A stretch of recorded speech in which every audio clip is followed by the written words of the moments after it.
Hello friends, welcome to my channel. তো কেমন আছো সবাই? আশা করি সবাই ভালো আছো। তো যারা যারা এইচডিএফএক্স এর জানুয়ারি মাসের টাকা এখনো পর্যন্ত ব্যাংক অ্যাকাউন্টে ক্রেডিট হয়নি, তাদেরকে কিন্তু বলা হয়েছে যে তাদের আইডিটা তাদের লিডার মারফত কোম্পানিতে পাঠাতে। কারণ আইডিগুলো কিন্তু কোনো কারণে হয়তো মিস হয়ে গেছে পেমেন্ট করার ক্ষেত্রে, তো সেহেতু আইডিগুলো কালেক্ট করে অ্যাকাউন্টে কিন্তু টাকা ক্রেডিট করা হবে।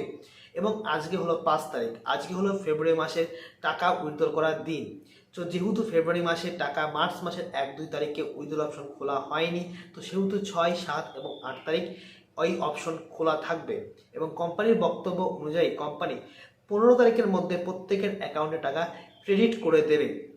কিন্তু আমার ব্যক্তিগত দিক থেকে মনে হয় না যে কোম্পানি 15 তারিখের মধ্যে টাকা ক্রেডিট করতে পারবে, কারণ কোম্পানি এর আগে অনেক প্রমিস করেছিল যেগুলো কিন্তু কোম্পানি অলরেডি রাখতে পারেনি। তো সেহেতু তোমরা এটা ভেবে চলো যে এই মাস কিন্তু পুরোটা ধরেই কিন্তু পেমেন্ট রিলিজ করা হবে, অর্থাৎ তোমাদের কিন্তু ফেব্রুয়ারি মাসে টাকা পেতে পেতে কিন্তু মার্চের একদম লাস্ট হতে পারে এবং কি সেটা কি এপ্রিলও হয়ে যেতে পারে। তো সেটা এখনো বলা যাচ্ছে না, সেটা কোম্পানি বক্তব্য অনুযায়ী বলছে যে 15 তারিখে ক্রেডিট হয়ে যাবে। আর আজকের আলোচনার বিষয় হচ্ছে ক্যাশ উইথড্রল অপশন। তোমরা হয়তো দেখেছো এইচডিএফএক্স যখন লগ ইন করছো সেখানে উইথড্রল অপশনে গিয়ে একটা অপশন রয়েছে ক্যাশ উইথড্রল। তো সেখানে গিয়ে অপশন পেমেন্ট মোড ক্যাশ রয়েছে। এই যে ক্যাশ উইথড্রল অপশনটা তোমরা কিভাবে টাকা পেতে পারো? তো যাদের যাদের খুব এমার্জেন্সি টাকার প্রয়োজন তারা কিন্তু চাইলে কিন্তু ক্যাশ টাকা নিতে পারে, এবং ক্যাশ টাকা কিন্তু তাদের লিডার মারফত নিতে হবে। এই যে প্রস্তাবটা কিন্তু স্যার দীপঙ্কর বাবু লিডারদের দিয়েছিলেন, কিন্তু কোনো লিডার কিন্তু এই দায়িত্ব নিতে কিন্তু কোনো লিডার রাজি হয়নি।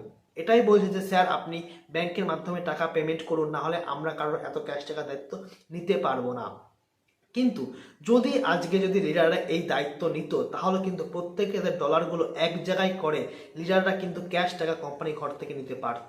কোনো লিডার কিন্তু এই দায়িত্ব নিচ্ছে না, তারা কিন্তু শুধুমাত্র কমিশনগুলো ইনকাম করছে এবং কোনো দায়িত্বর বেলায় কিন্তু কেউ কোনো রকম দায়িত্ব পালন করছে না। আমার যে ওপর লিডার আছে তার সঙ্গে কথা বলেছি, সে একই কথা বললো যে দেখো ওয়েট করো, প্রত্যেকের অ্যাকাউন্টে টাকা ক্রেডিট হয়ে যাবে। কারণ কোম্পানি কিন্তু আগের থেকে ব্যাংকিং সিস্টেম অনেক স্মুদি হবে এবং তোমাদেরকে ওয়েট করতে হবে। ক্যাশ অপশন খোলা হয়েছে যাদের এমার্জেন্সি টাকার প্রয়োজন, কিন্তু এই মুহূর্তে কিন্তু কিছু করা যাবে না, কেউ কিন্তু কোনো রকম দায়িত্ব নিতে পারবে না, এরকম কিন্তু পরিষ্কার জানিয়ে দিয়েছে। তো এইচডিএফএক্স এর প্রত্যেকটা মেম্বারদের বলবো যে তোমরা সিনিয়রদের সাথে কন্ট্যাক্ট করো। তোমাদের সিনিয়ররা যদি এই যে ডলারগুলো কালেক্ট করতে রাজি হয়, তাহলে কিন্তু সেই পারবে কোম্পানি ঘর থেকে ক্যাশ টাকা নিয়ে আসতে। একমাত্র ডায়মন্ড লিডাররাই পারবে এই ক্যাশ টাকা কোম্পানি ঘর থেকে ডিরেক্ট নিয়ে আসতে। প্রত্যেকটা অ্যাকাউন্টে ডলার এক জায়গা করে নিয়ে কোম্পানি ঘর থেকে নিয়ে আসতে হবে। আর ওয়ার্কিং ব্যালেন্স নিয়ে অনেকের কিন্তু এখনও কনফিউশন রয়েছে যে ওয়ার্কিং ব্যালেন্সটা কী হবে। তো তোমাদেরকে বলবো এখন কিন্তু বর্তমানে ওয়ার্কিং ব্যালেন্স তোমরা উইথড্রল করতে পারবে না, একটা টাকাও তোমরা উইথড্রল করতে পারবে না।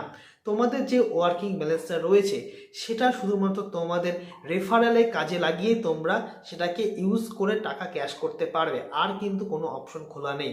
আর একটা অপশন আছে, সেটা হচ্ছে তোমাদেরকে ওয়েট করতে হবে ওয়ার্কিং ব্যালেন্সগুলো জমিয়ে। যখন কোম্পানির ক্রিপ্টো লঞ্চিং হবে তখন কিন্তু তোমরা সেটাকে এক্সচেঞ্জে ভাঙিয়ে নিতে পারো, অথবা এখন সেই ওয়ার্কিং ব্যালেন্স দিয়ে তোমরা টোকেন কিনেও রাখতে পারো। কিন্তু এই মুহূর্তে তোমরা ওয়ার্কিং ব্যালেন্সের একটা টাকাও তুলতে পারবে না। তোমরা যদি সেই ওয়ার্কিং ব্যালেন্সটাকে রিটপ আপ করো, মানে তোমাদের অ্যাকাউন্টে যদি $100 ওয়ার্কিং ব্যালেন্স থাকে, তোমাদেরকে আরও $100 তোমাদেরকে ডিপোজিট করে তোমাদেরকে $200 টপ আপ করতে হবে। অর্থাৎ তোমরা কিন্তু ওয়ার্কিং ব্যালেন্সের 50%টাই ইউজ করতে পারবে, 100% ইউজ করতে পারবে না।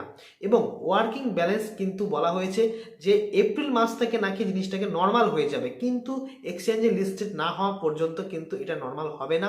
এরকমভাবেই তোমাদেরকে রেফার করে তোমাদেরকে ওয়ার্কিং ব্যালেন্সটা থেকে ক্যাশ করে নিতে হবে। আরেকটা কথা, যারা এইচডিএফএক্সে কোনো রকম ট্রাস্ট করতে পারছো না, তাদেরকে বলবো যে এইচডিএফএক্সে তোমার ইনভেস্টমেন্ট না করেও কিন্তু তোমরা এখান থেকে কিন্তু মাসে একটু রিস্ক নিয়ে একটা হিউজ টাকা ইনকাম করতে পারো। সেটা কিন্তু তোমরা কপি ট্রেডিংয়ের মাধ্যমে করতে পারো। সেটা কিন্তু না কোনো কোম্পানিকে তোমাদের ইনভেস্টমেন্ট করতে হবে, না অন্য কোথাও কাউকে টাকা পাঠাতে হবে। টাকা সম্পূর্ণ নিজের অ্যাকাউন্টেই থাকবে এবং সেখান থেকে কপি ট্রেডিংয়ের মাধ্যমে মাসে কিন্তু তোমরা 10%, 20%, 30% পর্যন্ত টাকা ইনকাম করতে পারো। সেখানে শুধুমাত্র তোমাদেরকে যখন লস হবে, লসের পার্সেন্টেজটা তোমাদেরকে কিন্তু ক্যারি করতে হবে।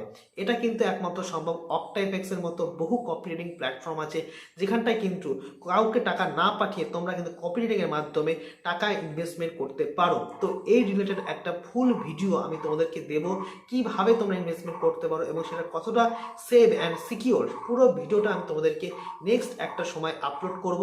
তো তোমরা যদি এরকম ভিডিও কোনো ডিমান্ড থেকে থাকে তাহলে অবশ্যই কমেন্টে জানাও, আমি এইরকম ভিডিও আনবো যেখানটায় SDFX এর মতো এই ধরনের প্ল্যাটফর্মে ইনভেস্ট না করেও কিন্তু তোমরা ইনকাম করতে পারো সম্পূর্ণ সেভ অ্যান্ড সিকিওর ভাবে, শুধুমাত্র একটু রিস্ক নিয়ে।